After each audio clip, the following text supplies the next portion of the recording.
So this week's episode of Vivi herself snaps. I mean, this was a pretty gruesome episode, and at this point, the story of Vivi is just pain. Life is pain when you watch Vivi.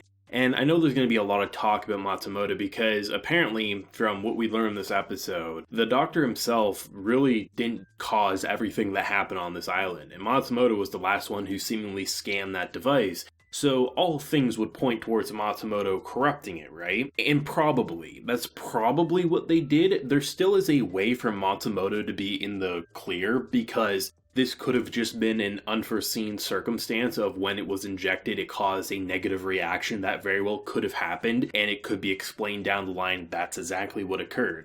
But I still have a feeling it's not going to be so black and white that Matsumoto's trying to destroy humanity or destroy all AI kind or something like that. At this point, given the fact that the preview introduces seemingly the last of the sisters that we're going to be introduced to, and the pattern has been the sisters dying by the end of their arc, it seems to me, with 7 episodes left to go, I don't know how they'll structure it, but if it is 2 stories left, we have, say, 3 episodes for this Ophelia character, would the last 4 be for Vivi herself and something tying around? It feels like we're naturally building up to Vivi being the last casualty in Matsumoto's plan. And I don't necessarily think it's about destroying AI or humans. It feels to me that this plan is built around destroying the sisters and what they cause over time. I'm not sure exactly, it could just simply be Matsumoto's an evil AI, but given the authors involved in this work, it seems like it's going to be a lot more complex than that. But so far the pattern has been everyone we want to see survive, whether it's a girl,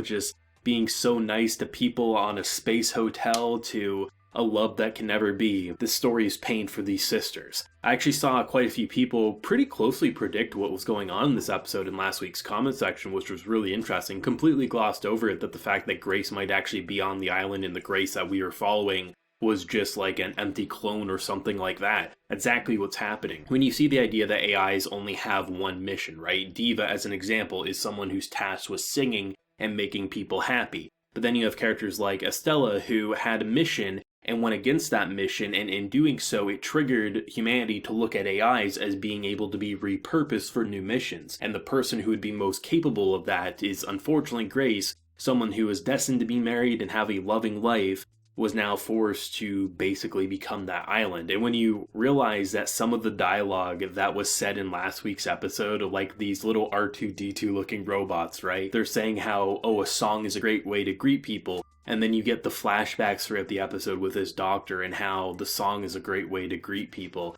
It's just painful. It's disappointing to see that all the characters I want to see have a happy ending aren't getting one. And it's good for writing purposes, right? It's perfectly good that it's not some Disney everyone gets to live happily ever after, but it doesn't change the fact that it stings every single time, and I would personally argue has been getting progressively more painful. I thought, honestly, the peak of emotional pain would be the space hotel, because it's this sister's tragic story about, just wanting to give humanity the chance to see the stars. And what happens, we have to watch her, give her final speech as she crashes to Earth. And then you introduce this romance plotline, which I was like, we're going to have like an evil doctor. It would be very easy for us not to sympathize with him if he's actually involved in this. No, he really just wanted to take his wife's, put it into this body, enjoy life. Listen, she's singing. And logically, there's probably no way, right? Because if her mind was split across this entire island, how are you going to piece it back together? It's impossible. Even if you were to just take the core out and put it in this body, she wouldn't be the same person. You would essentially have to do a billion-piece puzzle. Maybe Matsumoto could have done it if he actually wanted to, but still it doesn't change the fact that Vivi had to have a unfortunate realization, and for the first time ever out of 6 episodes, Matsumoto didn't call her Diva, he called her Vivi, because Vivi had a personality change, and it seems like Matsumoto's gotten what he wanted.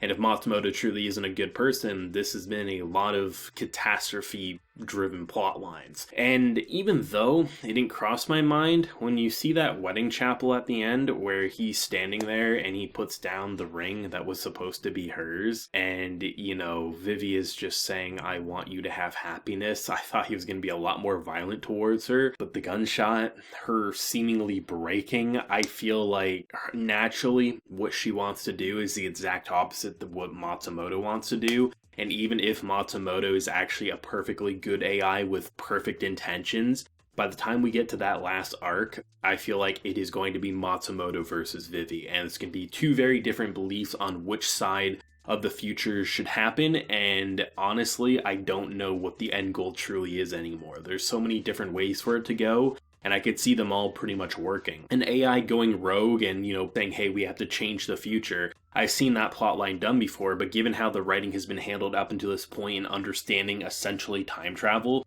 this has been one of the most tightly written time travel stories I've seen in a long time. But when you have Chaos Child and ReZero's authors working together to write this, it's no surprise that it becomes one of the more tightly written time travel stories. And the way each arc influences the next one, I thought it was really, really clever how they influenced the Space Motel being the reason why Grace was taken because of the difference in AI perception, right? It's just so interesting, and watching, that song play over the course of the episode, from her simply singing it to a kid who grew up and had that song sang to him as an adult, to listening to it in this very distorted way throughout the episode as Vivi and Matsumoto are basically riding in this sky bike formation, which was just so cool. And by the time it connects and hurts, it's just like, there's pain. It's pain, it's pain, it's pain. And I don't know what I want to see next. I mean, they obviously give you a preview next week, but I mean, granted, unless they introduce a surprise other character, it feels like with 7 episodes left to go, I mean, we have 2 arcs left, right? That seems like the most logical solution, but then again, what if it's just 3 episodes, and a surprise final arc that no one saw coming, right? There's so many different ways, but the production remains so good.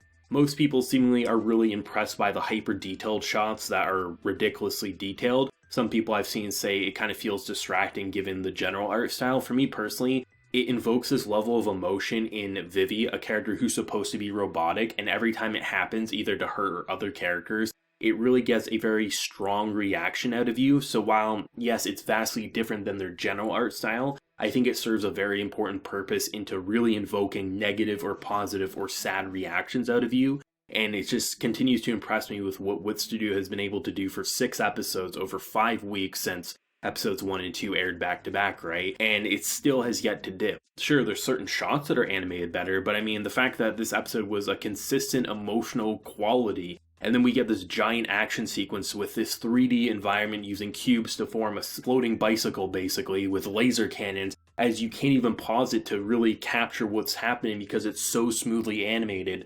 There is ridiculous passion behind this project, and honestly, I'm already excited to see what Studio will do next for an original idea. I would argue this is probably the best episode of Vivi so far, and I think it does get better with each episode, but there is something really disappointingly satisfying about this ending, where it's pain, it's torment, but I think it just once again proves how every arc isn't an episodic, okay, we have this new objective, we changed this ending, so now we'll do the next one. No, if you're changing plot points in history, it should impact the next one that you're supposed to stop, right? And future timelines shouldn't match up to where you came from, given the fact that you literally are changing everything from the beginning. It's not like you're changing it from the end and working your way down, right? You literally are having new branches of plot lines. We saw it at the beginning of last week's episode, right? Incredible stuff, emotional, and honestly, who knows where we're going from here. Matsumoto is definitely more and more suspicious as the weeks go on, but I wouldn't count out a surprise plot twist with Matsumoto's true intentions that we don't see coming,